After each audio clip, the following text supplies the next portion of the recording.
You're listening to Ideas and Leaders podcast. I'm Elena Paweta, Executive Communication Coach and TEDx organizer. With each episode, I'll share with you communication tips and ideas from top business leaders to help you excel in your career.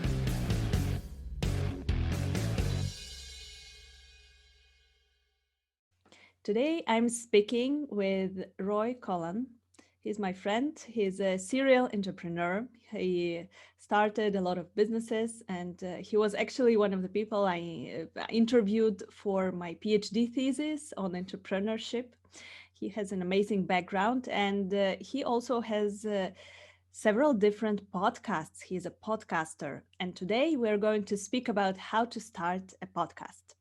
Hi, Roy. It's great to have you here today. Yeah, great. Elena, thanks very much for having me on the show. Roy, you're actually the person who helped me to create this podcast, Ideas and Leaders. And I'm really grateful to you for showing me how to start a podcast step by step. So there are a lot of people out there who are asking me also, how did I do it?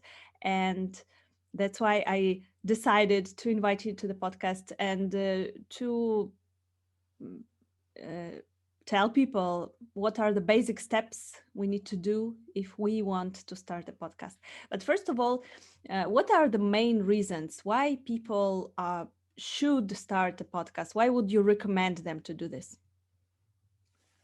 Well, one is it depends on what your skill set is, but there's one reason would be to get the truth out. Like for me, Awakening podcast, because at the moment there's a lot of truth that's been hidden and shadow banned. So that was one way of getting the message out. And I know there's other people that would like to do the same. So find something that you have a passion for. Make sure it's something that you like. You can break it down to, like if you say, I want a podcast, but you don't know what it's going to be. You can, draw a line, have a piece of paper. What are your skills? What you enjoy? And then you go, okay, I can talk about that. I mean, you don't have to be a master of it. You just need to be a step ahead. And, at the end of the day, you can be interviewing people on a certain topic. Like, for example, the speaking podcast, and you were a guest on that. You were one of my, first 5 guests, because when I started doing public speaking, it was a club you had opened. So I joined at the start, the speaking podcast, the speakers of which, and just from that, that gave me something to be able to learn how to speak. And I think about a year later, 2 years later, I set up the speaking podcast, but I was interviewing specialists that could speak, and I was learning. So I was using the podcast I think the team for you was about the TEDx, because obviously you've great experience in that. Yeah. And, it was very popular. Loads of people loved it. Or I can ask people about comedy, using the comedy, how to remember a speech. So I was actually learning by having the podcast. So you can do that as well. Yeah. So how many podcasts do you have now? You have the Awakening podcast, Speaking podcast. What else? The meditation podcast, and that's a strange one as well, because I interview a few people, but the main purpose behind that is I like meditation, and I was listening to a few different meditation podcasts, and then they just took them off. And if you like something and it disappears, or else they started charging for it. So I decided, okay, I know a lot of people that do breath work and meditation, so I set it up, and they send me the meditation. I just do a quick intro, and they send me either a minute or half an hour sound meditation, breath work, normal meditation, and I just share that with the audience. But what I do is I kind of promote for them as well. So I'm cross promoting. I'm using my telling people about my other podcasts, and then I'm actually promoting the person that gave me the meditation. So it's a win-win.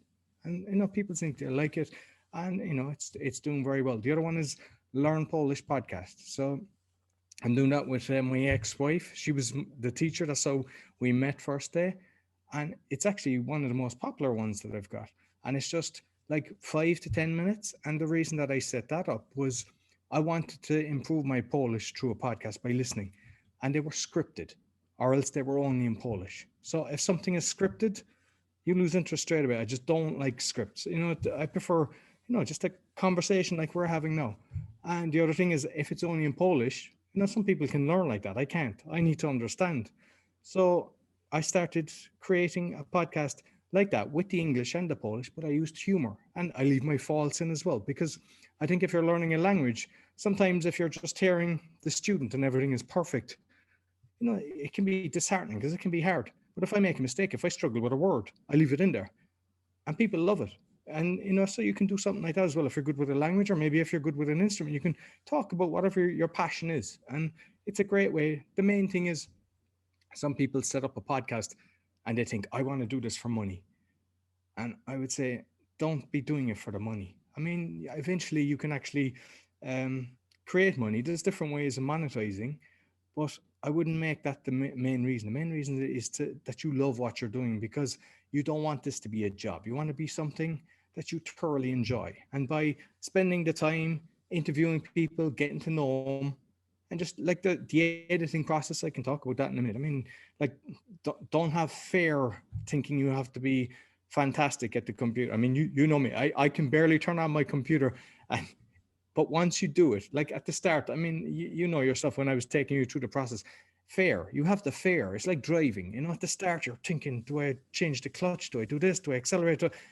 And no, you can have a conversation. You can drive along. You do it on autopilot. It's the same with the podcasting. Once you do it and understand it, it becomes a lot easier. So that would be my first thing. Don't fear it. Just, it is not hard.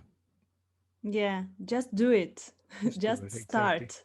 This is great. So you have 4 podcasts, and it is so interesting that you created your podcasts out of your passions, out of what you're interested in, and it depends also on the type of the podcast, because sometimes we can invite the uh, guest and actually learn more on the topic. And this is a little bit like this with my podcast as well, as I'm inviting people who are experts in leadership, in communication, but also I'm learning so much in from these conversations. So this is a huge benefit. If you're considering starting a podcast, then I really recommend you to invite interesting people and have conversations with them. But also, there is another way of doing it. You can do solo episodes and just record what you're speaking, right? Absolutely, yeah. And like, some people are very good. I listened to one, Blind Boy, and he talks for about an hour. And like, some people have no problem doing that. I've tried it, didn't like it, and I know a few others. So what I'm doing with one guy, he's kind of a similar podcast than The Awakening. We're just exposing a lot of corruption and everything. So I have my normal guests during the week, but we do a weekly one, and we just talk for like 20, 30 minutes. It's like a chit chat, but we're getting the information out. And it's better for us than doing a solo cast, because I find it strange just talking on, myself, for like, I've done a few and I don't enjoy it. And I prefer having a conversation, and he's the exact same. So by doing that, plus, you're like, for us, it's not about getting huge number. Like, we're looking at, I don't care if he gets 90% of the audience. We want to get the message out, and we're helping each other as well then with the marketing. And we're saying, okay, I've tried this, I tried that. So there's no competition. We're basically trying to raise each other up. There's Yeah. advantages for that. And yeah, it also helps with marketing when you invite guests and you learn from them, and then they are posting about your podcast, so you can get additional promotion. But before we get to the promotion phase, let's talk about the beginning. Okay, we decided that I want to start a podcast. What should I do? What are the first steps which should be done to just get started? Smile, be happy, because to get your message out, you want to have, be positive, and no matter what you're talking about, just have the energy behind it.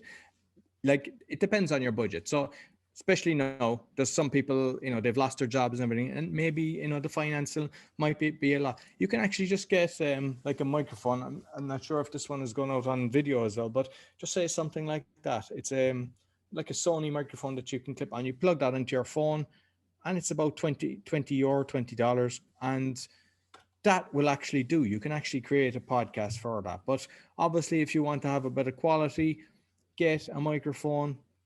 Spend about €100. The one I've got is Audio Technics. I think it was about €110.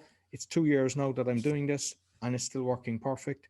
And what you see in front of me is a screen. So that just stops, it's for the acoustics. That's about €30. And but I didn't get that straight away. I got the screen maybe 6 months ago. So, and I've got the cushions as well on the wall. So just for the acoustics. So you can just build it slowly.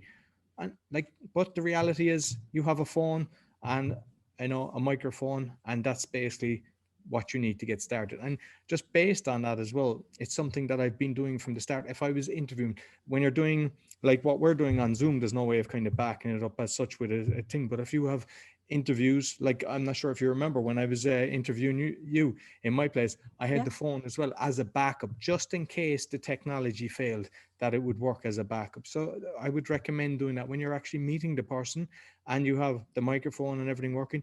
You can always have the phone with a small little mic just to record on the desk, just in case, because the last thing you need is having a fantastic interview and technology fails or you press the wrong button. I heard of somebody recently that they had paused when something happened and they came back and they'd done their full interview and they forgot to press unpause and so they have to do it again. And you hear a load of people, top people as well. I know the top podcasters, they've all made it. So the way I see it is approach it with, okay, something can happen and just have the backup. And if it does, don't kick yourself. If you just have to do it again, yeah, it is what it is. But I haven't. It's, I've been lucky, but I've used that as a backup plan anyway, just in case. Yeah, it happens sometimes. Once I was a guest on a podcast, which also did not record from the first try, and I had to do it all over again from the very beginning. It happens. It happens, but I was scared from in the beginning. To be honest, I did not know where to start. But when you showed me that actually you don't need so many things to do this, it became so much easier. And now I know that what you need is only a good quality microphone. Yeah. And yeah, if you want to record the video as well, then you would need a camera. But this is not required. Not everyone is doing YouTube, for example, video recordings. But I know that you are doing also now video recordings for your podcast. Would you recommend that? Definitely. It's something like for the Polish one, I waited till I think I was around episode 70. I'm on 91, I think, is the last ones that I released this week. And like, because you're going to get your dumb at the end of the day, it's the numbers. So whether they're listening or watching, and a lot of people prefer to watch. Not everybody's into the podcasting, listening on the audio. So with, say, for example, the Awakening, I'm on YouTube, I'm on BitTube, and I'm on obviously the podcast, and it's around the same. So I'm getting the same numbers on each. So in reality, I'm getting 3 times as much by doing that. So why wouldn't you? And if you are trying to monetize, it's the same thing. You're getting out to more people. So I would highly recommend. And I mean, you don't have to spend so much on the camera. You can get cameras for maybe 50 bucks, but the Logitech is one that's good. That's about 150. But also you can have a green screen. So you can have a green screen and then you can have any kind of background that you want. So sometimes I'd use the different backgrounds depending on the podcast. Like the Polish one, I love the Polish flag. And for the Awakening, I've got the logo and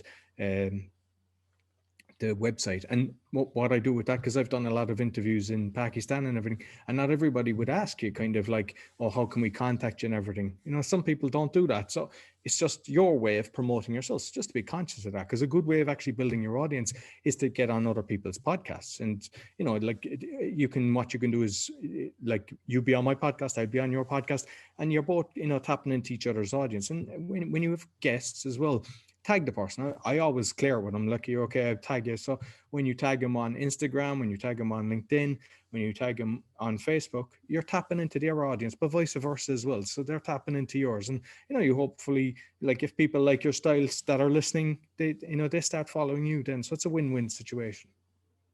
Yeah.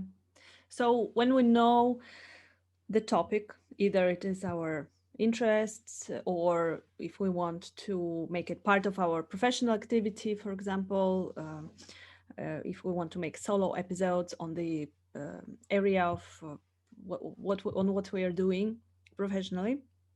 Then the second step would be the equipment. So, as you say, that we only need the basic stuff. You don't recommend to buy anything uh, super professional, because it is enough to have the decent mic and a camera if needed. And what next? So, I remember that you were telling me in the beginning to get to know my audience and to think from point of view of my target audience. So what would you recommend, how to find our audience and how to describe it, how to address them?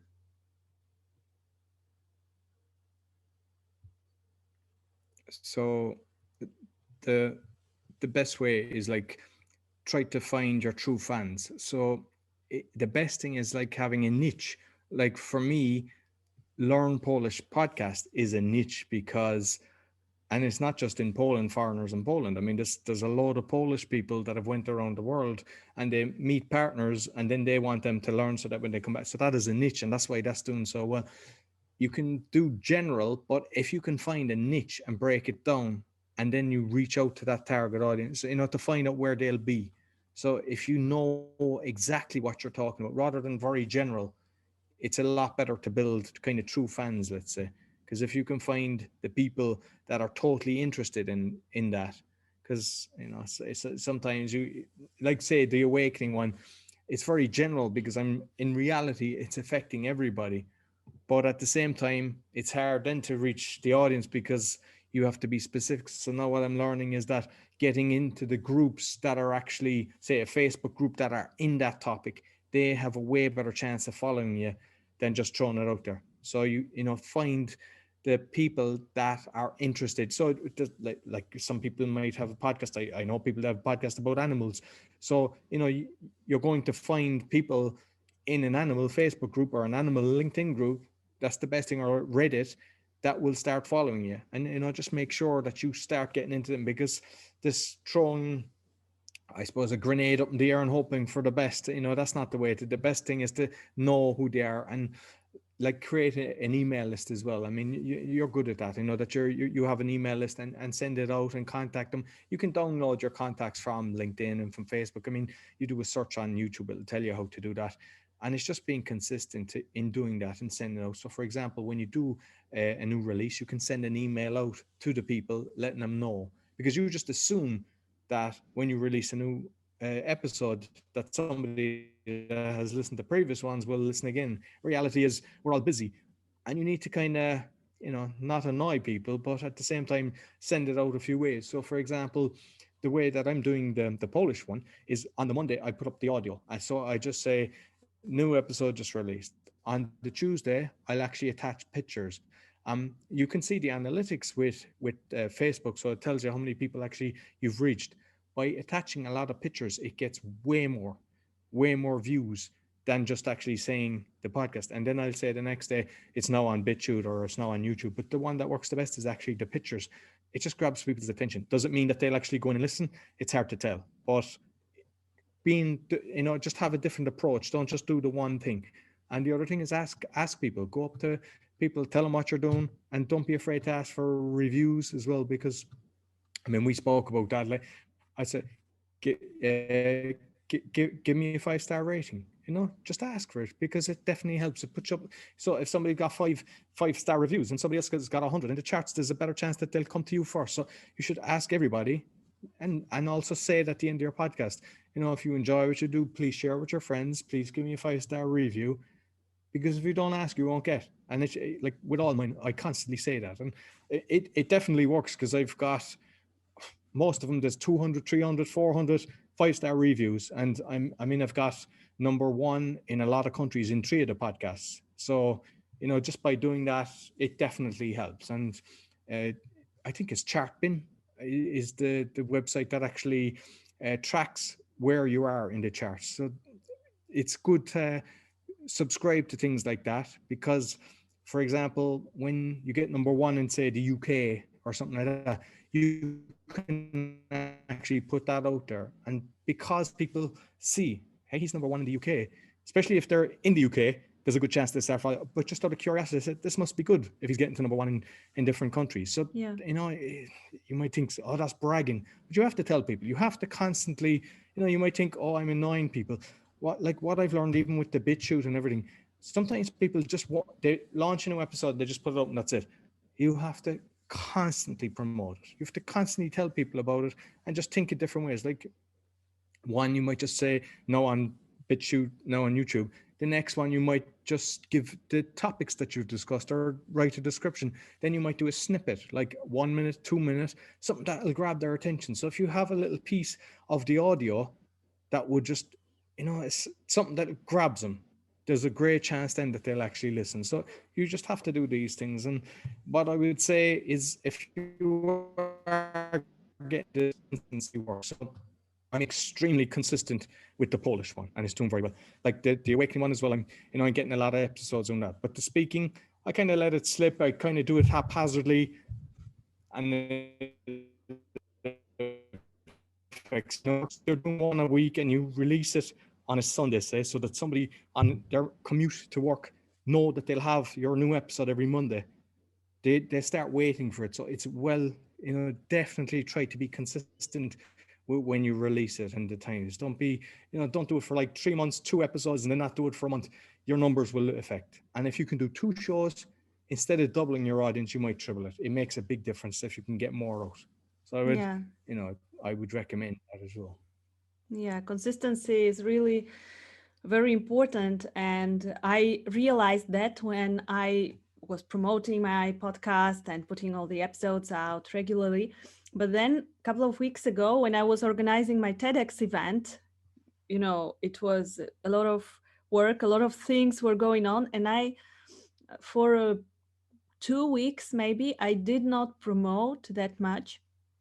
And I saw it in the charts and in the views of my podcast, that it showed. Yeah, in the beginning I had a lot of views, but then I stopped promoting and the views went down. So promotion is really crucial, and we had some great tips here on promotion. So we should promote in the groups and cross promote. I really like the idea of posting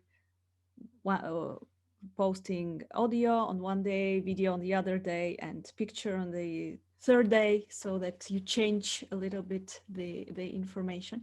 But consistency is the key. So how often would you recommend for a person who is just starting? How many times per week to release the episode, or per month? And how long it should be? Do you recommend shorter or longer episodes? That's the $1,000,000 question, because some people might say, okay, like the 5 minutes, 10 minutes is a sweet spot because people will always have to find time for that. But if you look at who's the most successful and who's just sold their rights to go on Spotify for 100 million with Joe Rogan, and some of his episodes are 3 hours.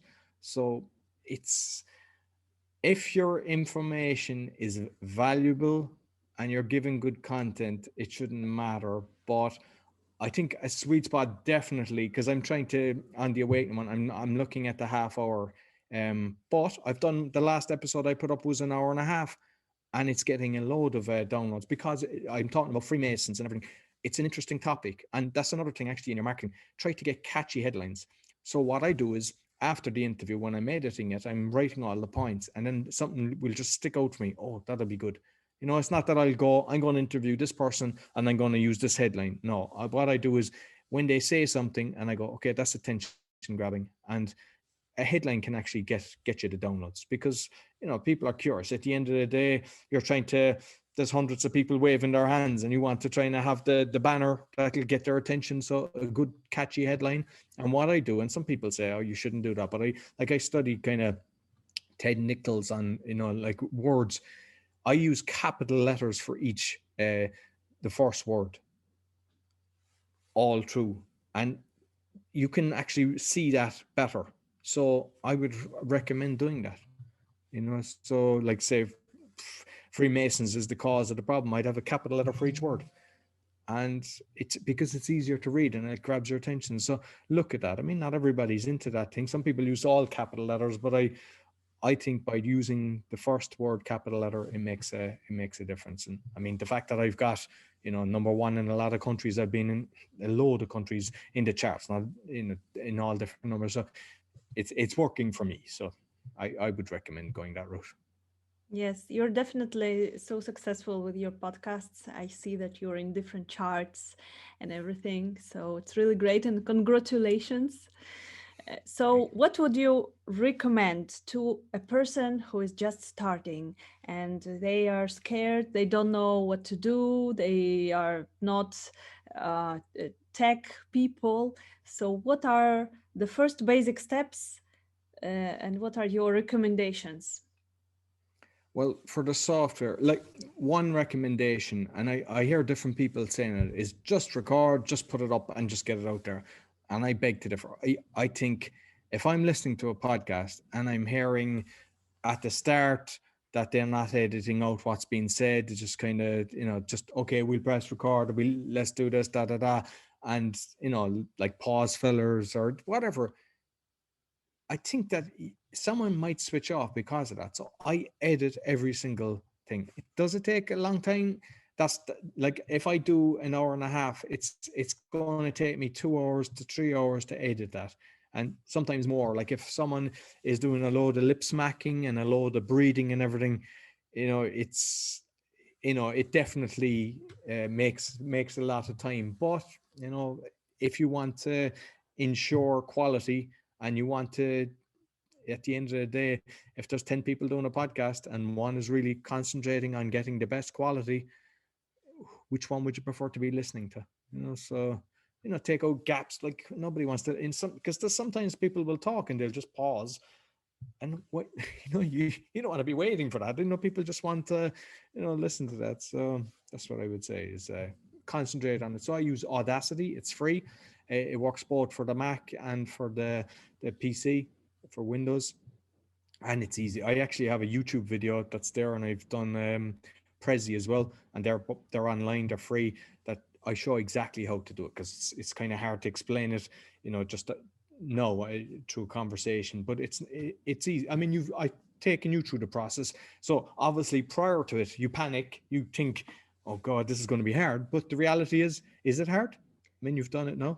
Yeah, in fact, it was not so hard in the end, and I was really scared of this process. I was procrastinating a lot. And when you showed me, it was super easy. However, it does take a little bit of time to edit. So I was editing first couple of episodes on my own, and I'm very happy that I learned how to do it.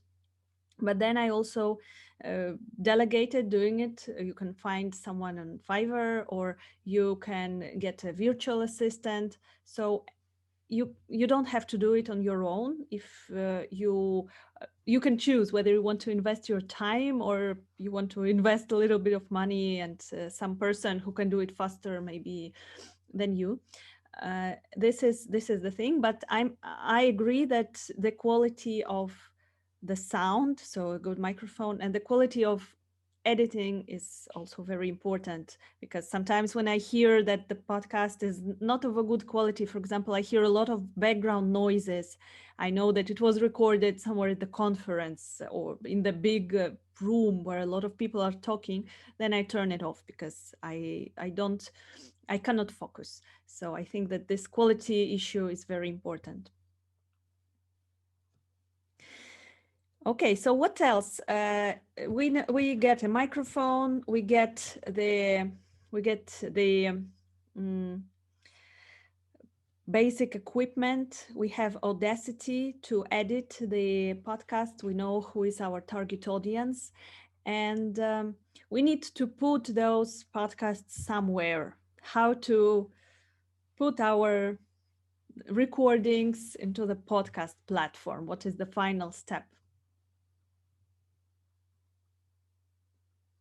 So basically, what you'll do is you'll get an RSS feed, which is your number, your unique code. And what I would say is, it's like buying a car. There are so many of them out there, and like, so there is a lot that are free. So Anchor is one that I've got three on. So Anchor, which is Spotify bought them, so that's why I believe, you know, it's a decent one, because like a lot of people listen to podcasts on Spotify, so why not be with them? And you know, they basically upload it to different platforms like iTunes, Google Podcasts, and I like one of mine is on about 9, another's on 11, and it's easy enough to do. You just copy the RSS feed, which is your unique code. But there's other platforms and they'll say it's free, but sometimes it's like free for 2 hours. And that might be grand if you're doing, like, say, the Polish podcast, which is 5 to 10 minutes. And I'd never get to 2 hours in a month. But other ones like The Awakening, you know, that sometimes I do more than 2 hours in even in an episode. So that's no good. And there's other ones, they'll delete it after 90 days. So you don't want that to happen. So don't get caught with that. So Anchor doesn't delete them. So, and there's also, they have, if you're in America, they haven't set it up in Europe yet, but there's ways of actually earning, monetizing through Anchor as well by promoting, and they have the sponsorship in it. So if you're based in the US, it's actually decent for actually being able to, you know, earn from it. The one that I'm doing on the Polish is the Podbean. That costs, I think, $108, and you get a decent enough website.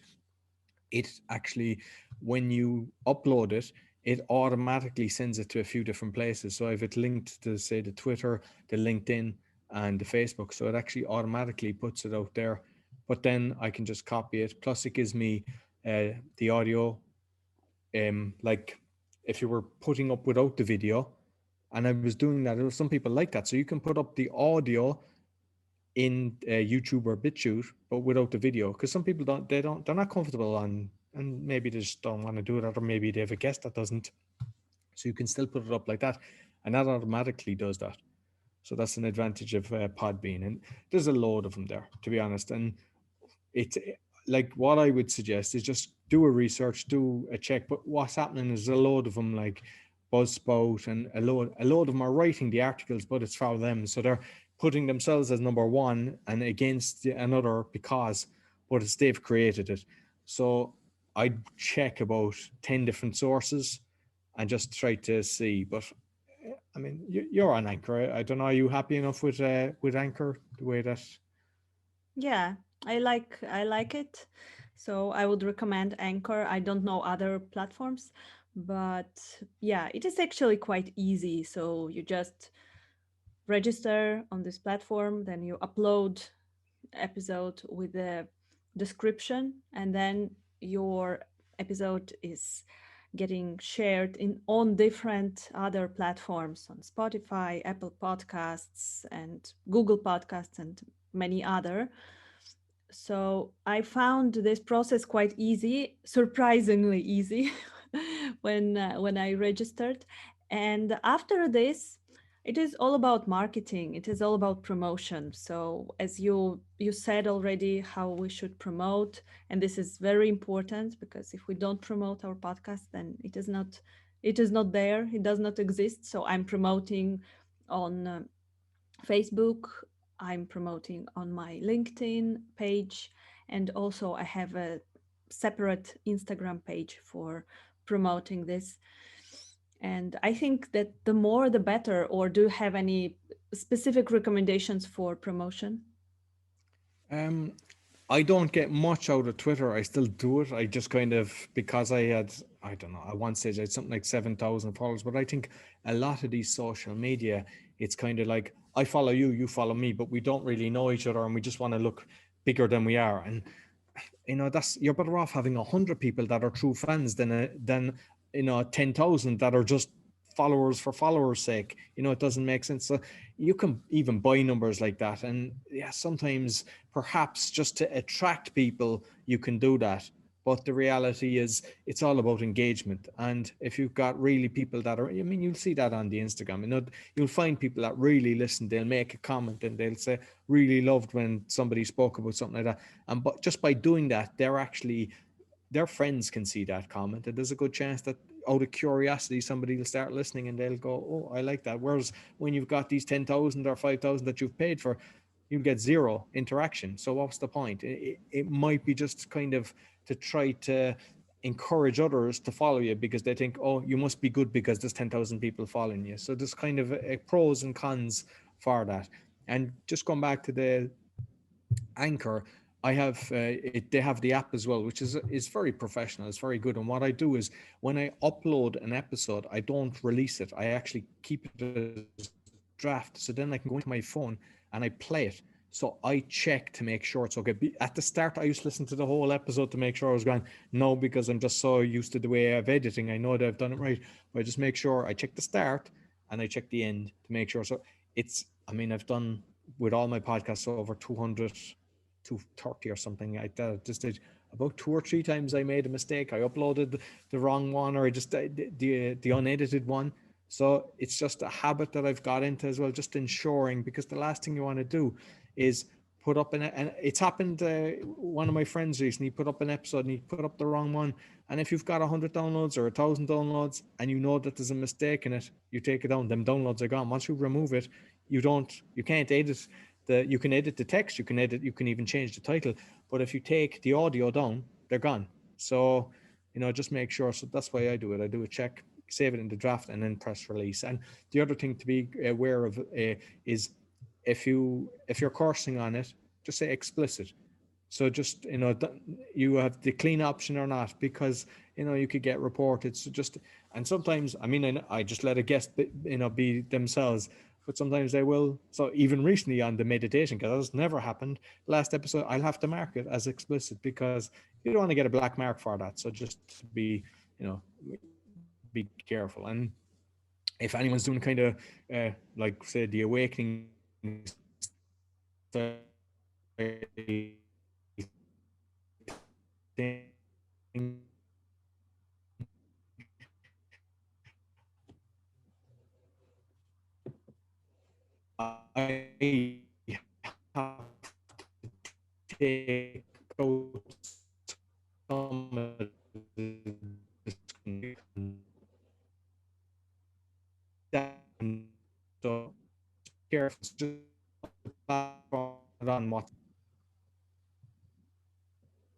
Sorry, Roy, can you You repeat went the last blank couple there. of sentences because we lost the connection for a moment? Uh, yeah, I'm not sure where you lost me at. I can start again with the, Yeah, just the last couple of sentences. just about the explicit, basically. Mm. That because sometimes you'll bring on a guest, and I never tell them. I just let a person be, because you want flow, and if they do start cursing, just mark it as explicit and it's safe. You're just protecting yourself. And what I'd mentioned as well is about, say, the YouTube, that, I'm doing controversial stuff with the Awakening one. And if I'm talking about anything like vaccines, I actually take that part out. So I can write it in the Anchor, I can write it in BitChute, but for YouTube, I'll take it out, because the joint show that I do, my friend's one has been banned 3 or 4 times, and I've only had one banned. So it's you just have to be careful and understand what their terms and conditions are. You don't want to be getting taken off a platform, because at the end, if you've got 50,000 or 100,000, views, downloads, and you're taken off the platform, you lose all that. So you don't want to do that.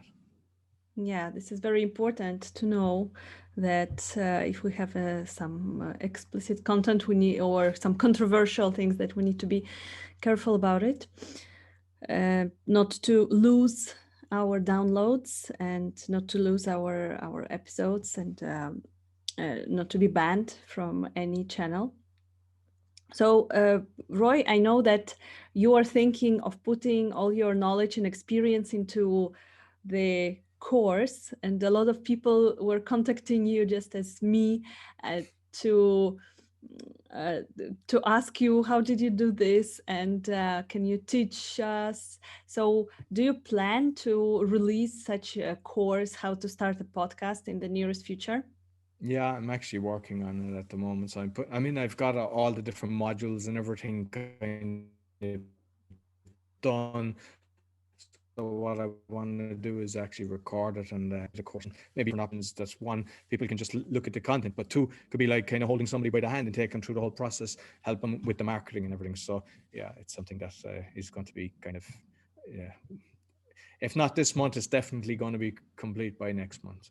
Yeah, it will be really valuable and really useful for our listeners who are interested in podcasts. So, where can our listeners contact you if they are interested in your course or in asking you additional questions? I suppose the best one is roycallan.com, because you'll find the 4 podcasts on that. So the links for that are there, and anything else I'm doing. So that's the best one to get me at. And I'm on all social media, LinkedIn, Facebook, Roy Callan as well. So connect with me there. Perfect. I will put all those details under our episode. And thank you very much for being with us today and sharing your knowledge. Thank you very much for having me on, and I wish you super success with your own podcast. Thank you. Thank you for listening to Ideas and Leaders podcast. Did you enjoy this episode? Let me know that you listened by tagging me in your LinkedIn profile and using a hashtag Ideas and Leaders. See you in the next episode.